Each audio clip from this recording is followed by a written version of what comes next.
ஞானானந்தமயம் தெய்வம் நிர்மலஸ்படிகாகிருதியும் ஆதாரம் சர்வ வித்யானாம் ஹயக்ரீவம் உபாஸ்மகே. நேயர்கள் அனைவருக்கும் அஸ்ட்ரோ கேஎஸ் ஐயங்காரின் பணிவான நமஸ்காரங்கள்.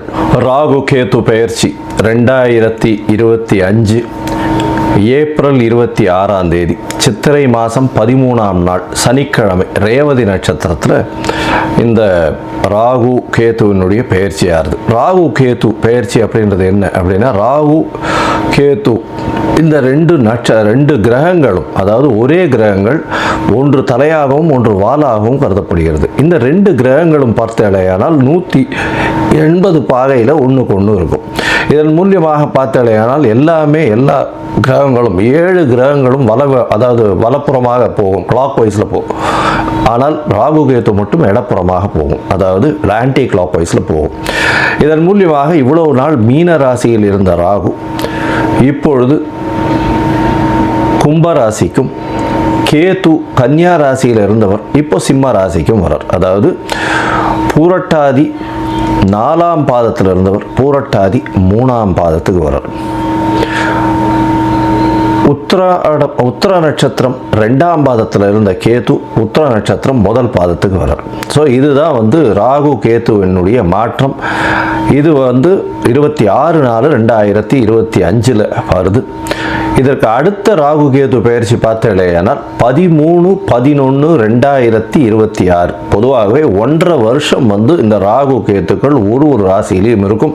ஒரு ராசியிலிருந்து அடுத்த ராசிக்கு போகிறதுக்கு 18 மாத காலமாகும். ஒரு நட்சத்திர பாதம், அதாவது 9 நட்சத்திர பாதம் கொண்டது ஒரு ராசி. அந்த ஒரு நட்சத்திர பாதம் 2 மாதங்கள் இது எடுத்துக்கும். இந்த ராகு கேது ரெண்டுமே பார்த்தேனால் துர்கிரகங்கள், அதாவது அசுப கிரகங்களாக சொல்லக்கூடியது. அதாவது பாம்பே வலியுது அப்படின்னு சொல்லக்கூடிய அளவுக்கு எல்லாவற்றையும் பிடித்து பீடித்து ஆட்கொள்ளக்கூடிய பாம்புகள். ராகுவை விட கேது மிகவும் கொடுமையானது. இது ராகு கேத்துவினுடைய தன்மை. ராகுவை பொறுத்தவரையிலும் பார்த்தேனால் அதாவது போக காரகன். அவர் ராகு எப்பொழுதுமே எல்லாத்தையும் அள்ளி கொடுக்கிறவர். ஏதாவது எந்த ஒரு விஷயம் 1 ரூபா கிடைக்கிற இடத்துல 100 ரூபாயை கிடைக்கக்கூடிய அளவுக்கு பண்ணக்கூடிய போக காரகன். எல்லாவற்றிலும் அபரிமிதமான விஷயங்களை கொண்டு சேர்ப்பார். எல்லாமே ரொம்ப பெரிய ப்ராஜெக்ட்ஸ் எல்லாம் போடுறதெல்லாம் பார்த்தீங்கன்னா ராகுனுடைய ஆட்டம் ரொம்ப அதிகமாக இருக்கும் அந்த இடத்துல.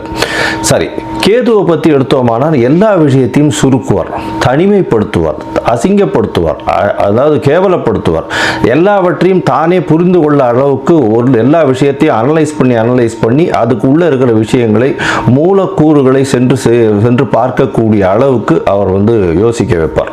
தன்னை தானே உணர்தல் அப்படின்றது கேதுவினுடைய ஆதிக்கம் அதிகமாக பொருந்தியவர்களுக்கு நிச்சயமாக உண்டு. இதை தவிர பார்த்தாலேயானால் ராகுவை பொறுத்தவரையிலும் 1 100ஆகக்கூடியவர், ரொம்ப பெருசாக பிரம்மாண்டத்தை கொடுக்கக்கூடியவர். கேது 100 இருந்ததுன்னா 1 ஆகிடுவார், 1 இருந்தால் -100 ஆகிடுவார். அந்த மாதிரி ரொம்ப சுருக்கக்கூடியவர். அவர் இருக்கும் வீட்டையும் பார்க்கும் வீட்டையும் சுருக்கக்கூடியவர்.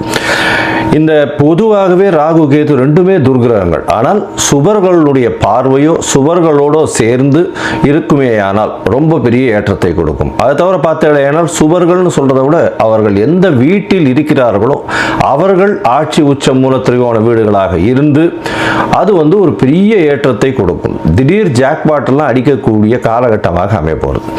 அதை தவிர பார்த்தேனால் ராகுவை பொறுத்தவரையிலும், அதாவது வெளிநாட்டிலிருந்து, வெளி மாநிலத்திலிருந்து, வெளி ஊரிலிருந்து, வெளி மதத்திலிருந்து இவர்கள் மூலியமாக உங்களுக்கு இன்வெஸ்ட்மெண்ட் ஃபண்டு வரும். திடீர் வேலை பிராப்திகள் வரும். வெளிநாட்டிலிருந்து வெளிநாடு போகக்கூடிய வேலை பிராப்திகள்லாம் நிறைய வரும். அதை தவிர பார்த்தேனால் வெளியூர் வெளி மாநிலம்லாம் போயிட்டு வரக்கூடிய வாய்ப்புகள்லாம் ரொம்பவுமே அதிகமாக இருக்கும். ஆனால் கேத்துவை பொறுத்தவரையிலும் பார்த்தேனால் கேத்துவுக்கு பொதுவாகவே பார்க்கும்போது அது மருத்துவ கிரகம்னு சொல்லக்கூடியது. மருந்து, அதை தவிர மயக்க நிலையை உருவாக்கக்கூடியது. மயக்க மருந்து, இந்த மாதிரியான விஷயங்கள், போதை வஸ்துக்கள், போதை தரும் இடத்துலையே ஒரு இடத்த விட்டு வெளியில் போகாமல் இருக்கக்கூடியது. ராகுவும் போதை தருவார். போதைக்கு உண்டான பொருட்களுக்கு உண்டானது இது பண்ணுறது, ட்ரக் டிராஃபிக்கிங், இதெல்லாம் பண்ணுறதுக்கும் ராகு வேணும். கேது அந்த மூலப்பொருளாக இருப்பார். அதுதான் ரொம்ப விஷயம். 2 பேருமே ஒரே இடத்துல வருவாங்க, ஆனால் கொஞ்சம் மாறுபடுவாங்க. ரொம்ப ஜாகிரதையாக இருந்து கணக்கு பண்ணணும். அது தவிர பார்த்தேனால் அதாவது இந்த பில்லி சூன்யம் ஏவல் ஒருத்தரை வந்து பயமுறுத்துறது இந்த மாதிரியான விஷயங்கள் எல்லாம் கேத்துவனுடைய ஜாலங்கள் அதிகமாக இருக்கும். ராகுவை பொறுத்தவரையிலும் அவர் சொல்லி அடுத்தவங்க கேட்டு மயக்க வைக்கக்கூடிய அளவுக்கு அந்த கரும்பாம்பு செம்பாம்புன்னு சொல்லுவாங்க. ராகுவை கரும்பாம்புன்னும் கேத்துவை செம்பாம்புன்னு சொல்லுவாங்க. ராகுவுக்கு பார்த்தீங்கன்னா 18 வருஷம் இந்த விம்சோத்தரி திசையில் கொடுத்துருக்காங்க. கேத்துவுக்கு 7 வருஷம் கொடுத்துருக்காங்க. 18 வருஷத்தில் ஒருவருக்கு ராகு நல்லபடியாக இருந்து சுவர்களால் பார்க்கப்பட்டு அவர்களுடைய இருந்த இடத்தினுடைய வீட்டினுடைய அதிபதி ஆட்சி உச்ச மூல திரிகோணம் திக்பலம் இந்த மாதிரியான விஷயங்கள் அடைந்திருந்தாரே ஆனால் நல்ல ஒரு யோகத்தை அந்த காலகட்டத்தில் கொடுப்பார். இப்போ பார்த்தேனால் இந்த ராகு கேத்துக்கு பார்த்தீங்களேனால் ராகுக்கும் கேத்துவுக்கும் சிறு சிறு அதாவது பிரச்சனைகள் இருக்குமே ஆனால் அவர்கள் இருக்கும் இடத்தின் மூலியமாக பிரச்சனை இருக்குமே ஆனால் அவர்களுக்கு என்ன எளிய பரிகாரம் செய்யலாம் அப்படின்றத பார்க்கும்பொழுது ராகுவுக்கு எளிமையான பரிகாரம் அப்படின்னு சொல்லக்கூடியது ராகு காயத்ரி. ராகு காயத்ரி அப்படின்றத சொல்றோம்னா ஓம் நாகத்வஜாய வித்மஹே பத்மஹஸ்தாய தீமஹி தன்னோ ராகு பிரச்சோதயாத். நான் திருப்பியும் சொல்கிறேன். ஓம் நாகத்வஜாய வித்மஹே பத்மஹஸ்தாய தீமஹி தன்னோ ராகு பிரச்சோதயாத் அப்படின்றது ராகு காயத்ரியும். கேதுதா காயத்ரி அப்படின்னு சொல்லக்கூடியது ஓம் அஸ்வத்வஜாய வித்மஹே சூலஹஸ்தாய தீமஹி தன்னோ கேது பிரச்சோதயாத் அப்படின்றதையும், அதாவது திருப்பியும் சொல்கிறேன். ஓம் அஸ்வத்வஜாய வித்மஹே சூலஹஸ்தாய தீமஹி தன்னோ கேது பிரச்சோதயாத் அப்படின்றது ஒரு நாளைக்கு ராகுவினுடைய காயத்ரி 7 முறையும் கேதுவினுடைய காயத்ரி 4 முறையுமாவது சொல்வதன் மூலியமாக ராகு கேத்துவுக்கு செய்யக்கூடிய எளிய பரிகாரமாக சொல்கிறோம். அதை தவிர பார்த்தேன்னா ராகு கேத்துவுக்கு வேறு என்னென்ன அப்படின்னா ராகுவுக்கு உண்டான கடவுளாக சொல்லக்கூடியது வந்து இந்த பத்ரகாளி, மிகுந்த கோபத்தில் இருக்கக்கூடிய ஆக்ரோஷத்தில் இருக்கக்கூடிய கடவுள்கள். அதை தவிர பத்ரகாளி, அதுக்கப்புறம் பார்த்தேன்னா இந்த இது ஐயனார் அந்த மாதிரியான இதுவில் சொல்லுவோம். அதை தவிர பார்த்தேன்னா இந்த பிரத்யங்கரா இவங்கள்லாம் ராகுவுக்கு உண்டான தெய்வங்களாக சொல்லக்கூடியது. அதுக்கப்புறம் பார்த்தேனால் நரசிம்மர் ராகுவுக்கு உண்டான தெய்வம். ஏன்னா மிகுந்த கோபத்தோடு ஆக்ரோஷத்தோடு இருக்கக்கூடியவர். இதெல்லாம் வந்து இந்த தெய்வங்கள் எல்லாமே வந்து ராகுவுக்கு உண்டான பரிகார ஸ்தலங்களாக இந்த தெய்வங்கள் இருக்கக்கூடிய இடத்த இது பண்ணலாம். அது தவிர பார்த்தேனால் இவர்களுக்கு எலுமிச்சம்பழம் மாலை, எலுமிச்சம்பழம் இதில் வந்து நல்லெண்ணெய் விட்டு இது ஏற்றுறது, எண்ணெய் விட்டு திரி போட்டு விளக்கு ஏற்றுறது. அது தவிர பார்த்தேனால் பூசணிக்காயை 2ஆக கட் பண்ணி அதில் இருக்கிற சதப்பத்தை எடுத்துட்டு எண்ணெயை விட்டு ஏற்றுறது. இதெல்லாம் வந்து ராகுவுக்கு உண்டான தோஷங்களை நிவர்த்தி செய்யக்கூடியது, ராகுவுக்கு உண்டான எளிய பரிகாரங்களாக சொல்லக்கூடியது. அது தவிர பார்த்தீங்களேனால் இந்த இது கேத்துவுக்கு உண்டானது என்ன அப்படின்னா விநாயகரை சொல்வார்கள். அது தவிர ஆஞ்சநேயர், அதாவது தலை மாறியவர்கள், அதாவது விநாயகரும் சரி ஆஞ்சநேயரும் சரி இவர்கள் 2 பேரையும் சொல்லுவாங்க. அது தவிர வந்து சித்தர்கள், யோகிகள், ஞான குருமார்கள், குரு பீடங்கள், மடங்கள் இதெல்லாம் சொல்லக்கூடியது. இந்த இடத்துக்கெல்லாம் போய் உங்களால் முடிஞ்ச படிப்புக்கு உண்டான ஏதாவது உங்களால் தானங்கள் செய்ய முடிஞ்சதே ஆனால் இந்த இடத்துல ஒரு நல்ல ஏற்றம் கிடைக்கும். அது தவிர பார்த்தேனால் இந்த இது ஆட்டிசம் சைல்டு, மனநலம் சற்று பேதலித்து குன்றி இருக்கக்கூடிய குழந்தைகள், வளர்ச்சி குன்றிய குழந்தைகளுக்கு உங்களால் முடிந்ததை செய்யும் பொழுது கேத்து பகவானின் மூலியமாக வரக்கூடிய எல்லா பிரச்சனைகளிலிருந்தும் நிச்சயமாக விடுதலை பெறலாம். ராகு வந்து கரும்பாம்பு, பாம்பு அப்படின்னு சொல்றதுனால கரு நீலம் அவருடைய கலராக சொல்லக்கூடியது. அதே மாதிரி பார்த்தேனால் கருப்பு உளுந்து அது அவருடைய தானியம். கேத்துவுக்கு பார்த்தேனால் மல்டி கலர், அதாவது பல வண்ணங்களை கொண்ட ஷர்ட்டு இல்லைன்னா பல வண்ணங்களை கொண்ட விஷயங்களை தானம் பண்ணிங்கன்னா கேத்துவுக்கு பிரீத்தியாக சொல்லக்கூடியது. கேத்துவுக்கு வந்து கொள்ளு அது வந்து தானமாக கொடுக்கறதோ, கொள்ளு வந்து தானமாக இது பண்ணுறதோ, அது அந்த தானியம் வந்து கொள்ளு வந்து கேத்துவுக்கு உண்டானது. ராகுவுக்கு பார்த்தீங்கன்னா இந்த சூதாட்டம், கேளிக்கை மையம், அதை தவிர பாரு, அந்த மாதிரியான விஷயங்கள் வந்து ராகுவினுடைய இடத்தின் கட்டுப்பாட்டை கொண்டவர் அவர். கேத்துவுக்கு வந்து மடம், அதை தவிர வந்து இது தபோவனம், இந்த மாதிரியான விஷயங்கள், அதை தவிர தனித்து இருக்கக்கூடிய இடங்கள், அதை தவிர வந்து இந்த தவம் செய்யும் இடம், இதெல்லாம் பார்த்தீங்கன்னா கேத்துவனுடைய இடமாக சொல்கிறாங்க. இது தவிர பார்த்தலையானால் இந்த ராகுவுக்கும் கேத்துவுக்கும் 3-11 பார்வை இருக்குன்னு சில ஜோதிட கிரந்தங்கள் சொல்கிறது.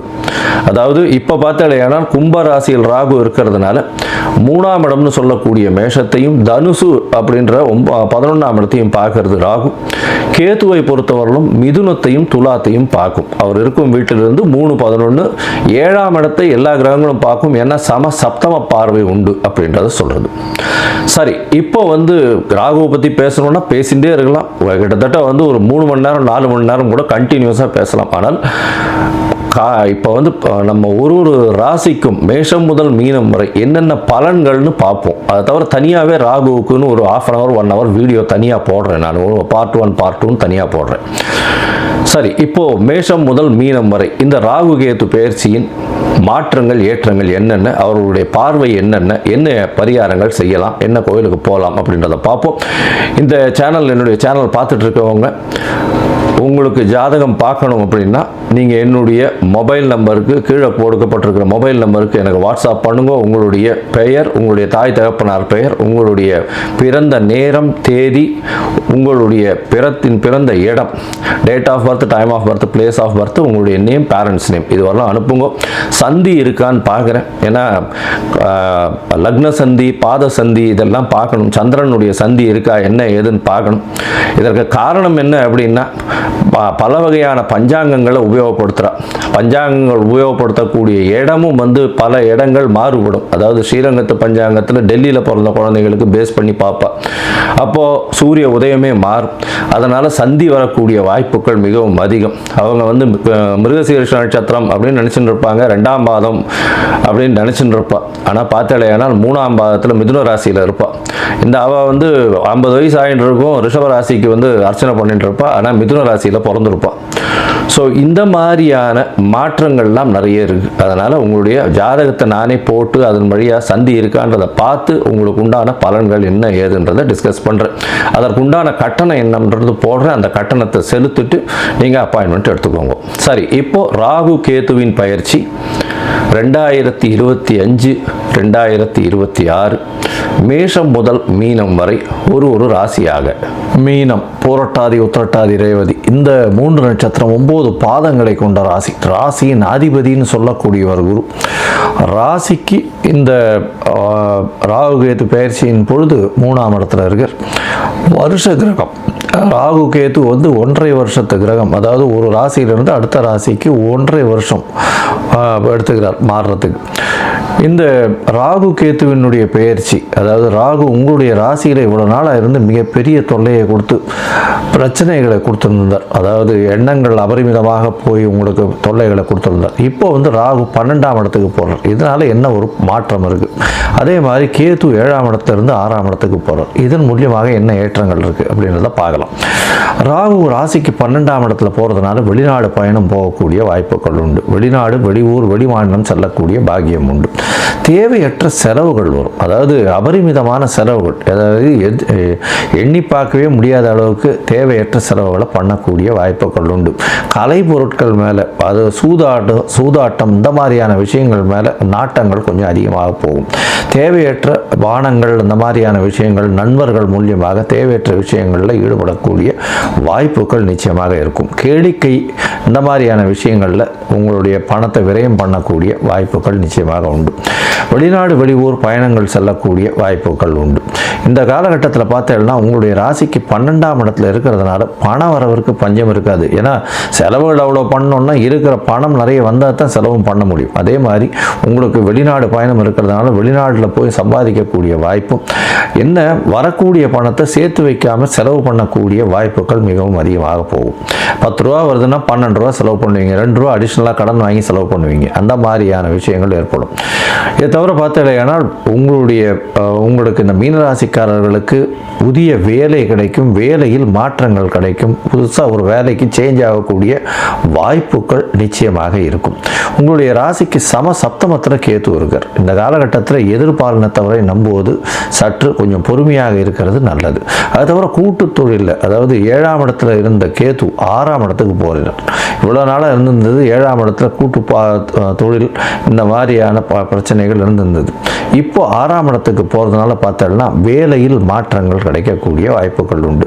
அது தவிர அரசாங்கத்தின் மூலியமாக சிறு சிறு தொல்லைகள் வரக்கூடிய வாய்ப்புகள் கண்டிப்பாக இருக்கும். உங்களுடைய ராசிக்கு 2ஆம் இடத்தை ராகு பார்க்குறார். ராகு 2ஆம் இடத்தை பார்க்கறது பெரிய விசேஷம். இதன் மூலியமாக பண வரவிற்கு பஞ்சம் இருக்காது. எங்கேருந்தாவது பைசா வந்துட்டே இருக்கும். அதனால் நேர் வழியோ மறைந்த வழியோ குறுக்கு வழியோ ஏதோ ஒரு வழி பிரகாரம் உங்கள் கையில் எப்பொழுதுமே பைசா இருக்கக்கூடிய, பணம் இருக்கக்கூடிய வாய்ப்புகளும், அதீதமான பணம் வரக்கூடிய வாய்ப்புகளும் உண்டு. தொழிலில் பெரிய ஏற்றங்கள் மாற்றங்கள் இருக்கும். ஏன்னா அதாவது குருவும் 10ஆம் இடத்தை பார்க்குறார், ராகுவும் உங்களுடைய ராசிக்கு 10ஆம் இடத்தை பார்க்குறார். இதன் மூலியமாக தொழிலில் பெரிய மாற்றங்கள் ஏற்படக்கூடிய வாய்ப்புகள் இருக்குது. மாற்றங்கள் ஏற்றங்களாக இருக்கக்கூடிய வாய்ப்பு. அதாவது வேற்று மதத்தினர், வேற்று ஜாதியினர், வேற்று மாநிலத்தவர், வேற்று நாட்டினர் அவர்கள் மூலியமாக இன்வெஸ்ட்மெண்ட் வரும், முதலீடுகள் வரக்கூடிய வாய்ப்புகள் கண்டிப்பாக உண்டு. இந்த காலகட்டத்தில் பார்த்தீங்கன்னா கேத்து உங்களுடைய ராசிக்கு 6ஆம் இடத்துல இருக்கிறதுனால, அதுவும் சிம்மத்தில் இருக்கிறதுனால அரசாங்கம் சார்பாக சற்று பிரச்சனைகள் வரக்கூடிய வாய்ப்புகள் உண்டு. போட்டிகள் எல்லாவற்றிலும் வெற்றி பெறக்கூடிய வாய்ப்புகள் நிச்சயமாக இருக்கும். சிறு சிறு உடல் நலத்தில் பிரச்சனைகள் இருக்கும். ஏன்னா 6ஆம் இடத்துல தெரியாத ரோகங்கள் இருக்கக்கூடிய வாய்ப்புகள் நிச்சயமாக உண்டு. ராசிக்கு 4ஆம் இடத்தை உங்களுடைய ராசிக்கு 6ஆம் இடத்துல இருக்கக்கூடிய கேத்து பார்க்கறதுனால படிக்கக்கூடிய மாணவர்களுடைய கவன சிதறல்கள் இருக்கக்கூடிய வாய்ப்புகள் இருக்கும். அதை தவிர 8ஆம் இடத்தையும் கேத்து பார்க்கிறார். இதன் மூலியமாக மறைந்த இடத்திலிருந்து திடீர் பொருள் வரவு வரும். இந்த மீனராசிக்காரர்கள் இம்போர்ட் எக்ஸ்போர்ட் பிஸ்னஸ் பண்ணுறவங்க, அதை தவிர குருத்துவமாக இந்த தொழில் பண்ணுறவங்க, வெள்ளி வியாபாரம், தங்க வியாபாரம் பண்ணுறவங்க, அதை தவிர துவரம் பருப்பு வியாபாரம் பண்ணுறவங்க, பருப்பு கடலை இந்த மாதிரியான தானியங்கள் வியாபாரம் பண்ணுறவங்க, அதை தவிர இந்த கோவில் பொருட்கள் வியாபாரம் பண்ணுறவங்க, இவங்களுக்கெல்லாம் பெரிய ஏற்றம் கிடைக்கக்கூடிய காலகட்டமாக அமைப்போகிறது. இந்த காலகட்டத்தில் பார்த்தீங்கன்னா உங்களுக்கு கேது பகவான் 6ஆம் இடத்துல இருக்கிறதும், ராகு 12ஆம் இடத்துல இருந்து அதீதமான தேவையற்ற செலவுகளை உருவாக்குறதன் மூலியமாக நீங்கள் ராகு கேத்துவுக்கு உண்டான எளிய பரிகாரங்களையும் பண்ணுங்கள். அது தவிர ஒரு தரம் நாகூர் போயிட்டு வாங்க. நாகூர் அதாவது நாகப்பட்டினம் அருகில் இருக்கக்கூடியது. அந்த நாகூரில் நாகவல்லி சமேத நாகராஜன், அதாவது நாகநாதர் இருக்கார். அந்த கோவிலுக்கு போயிட்டு வாங்க. அந்த கோவிலுக்கு போயிட்டு வர்றதன் மூலியமாக உங்களுக்கு ராகு கேதுவினுக்கு செய்ய வேண்டிய அதாவது உங்களுக்கு வர வேண்டிய பலன்கள் எந்த ஒரு விஷயத்திலும் தடங்கள் இல்லாமல் வரக்கூடிய வாய்ப்புகள் உண்டு. உங்களுக்கு வரக்கூடிய தீய பலன்களும் நிச்சயமாக அடையும். மொத்தத்தில் பார்த்தீங்கன்னா மீனராசிக்காரர்களுக்கு செலவுகள் அதிகமாக இருக்கக்கூடிய காலம், வேலையில் மாற்றங்கள் வரக்கூடிய காலம், வெளிநாடு வெளியூர் வெளிமாநிலம் செல்லக்கூடிய வாய்ப்புகள் உண்டு. செலவுகள் தேவையற்ற செலவுகள் அதிகமாக இருக்கும். அதை தவிர கேளிக்கை, மதுபானங்கள் இந்த மாதிரியான பழக்கங்களில் ஈடுபடாமல் இருப்பது ரொம்பவும் நல்லது. எதிர்பாலினத்தவர் மூலியமாக சற்று பின்னடைவு இருக்கும். போட்டியில் வெற்றி இருக்கக்கூடிய காலகட்டம். அரசாங்கத்தின் மூலியமாக சிறு சிறு தொல்லைகள் வரக்கூடிய வாய்ப்பு. படிக்கக்கூடிய மாணவியர்களுக்கு நல்ல ஒரு ஏற்றம் இருக்கக்கூடிய காலகட்டம். உடல் நலத்தில் நல்ல ஒரு ஏற்றம். மறைந்த இடத்திலிருந்து பொருள் செல்வம் வரக்கூடிய வாய்ப்புகள் நிச்சயமாக இருக்கும். நீங்கள் நாகூர் சென்று வருவது, அதாவது நாகப்பட்டினம் அருகே இருக்கக்கூடிய நாகூருக்கு சென்று அங்கே இருக்கக்கூடிய நாகவல்லி சமேத நாகநாதர் திருக்கோவிலுக்கு போயிட்டு வர்றதன் மூலியமாக உங்களுக்கு எல்லா விதமான ஏற்றங்களும் உங்களுடைய வாழ்வில் ராகு கேத்துவின் பயிற்சியின் மூலியமாக வரக்கூடிய பிரச்சனைகள் எல்லாமே சரியாக போகும் அப்படின்னு சொல்கிறோம். உங்களுக்கு 85 விழுக்காடுகள் மாற்றங்கள் ஏற்படக்கூடிய வாய்ப்புகள் நிச்சயமாக உண்டு.